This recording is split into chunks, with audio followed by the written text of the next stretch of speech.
हमरा लैंगलेट लाइट में रउरा सभे के हार्दिक स्वागत बा। रउरा सभे के सेवा में एगो छोट रचना भोजपुरी के प्रस्तुत करे जा रहल बानी, जौना रचना के शीर्षक बा बहस जारी बा। बहस जारी बा, बहस जारी बा, बहस जारी बा। कौन विषय पर जी?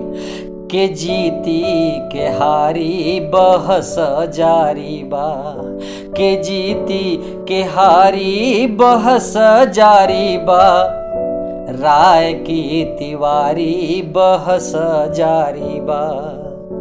बहस जारी बा, बहस जारी बा। के जीती के हारी बहस जारी बा। पिंटू जी कहले कि जीती हैं बघेला। पिंटू जी कहले कि जीती हैं बघेला। अरे टेटू धैले तिवारी बहस जारी बा। के जीती के हारी बहस जारी बा। बहस जारी बा, बहस जारी बा, बहस जारी बा। के जीती के हारी बहस जारी बा। केहुओ उड़ावत बडंडा में झंडा। केहुओ उड़ावत बडंडा में झंडा। आ केहुओ झोंकत बागारी बहस जारी बा। अरे केहुओ झोंकत बागारी बहस जारी बा। के जीती के हारी बहस जारी बा। के जीती के हारी बहस जारी बा। धसोरा धसोरी लखेदा लखेदी। धसोरा धसोरी लखेदा लखेदी।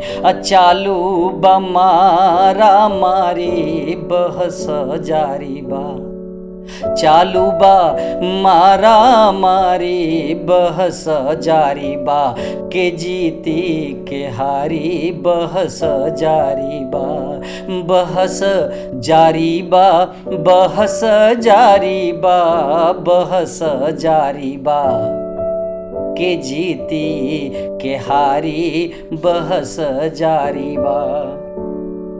रौरा के लिख के देतानी नतीजा। रौरा के लिख के देतानी नतीजा।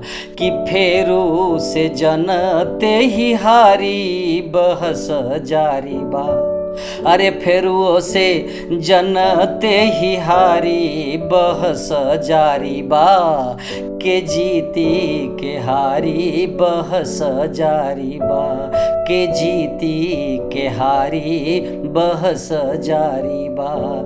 राय की तिवारी बहस जारी बा। के जीती के हारी बहस जारी बा। बहस जारी बा, बहस जारी बा।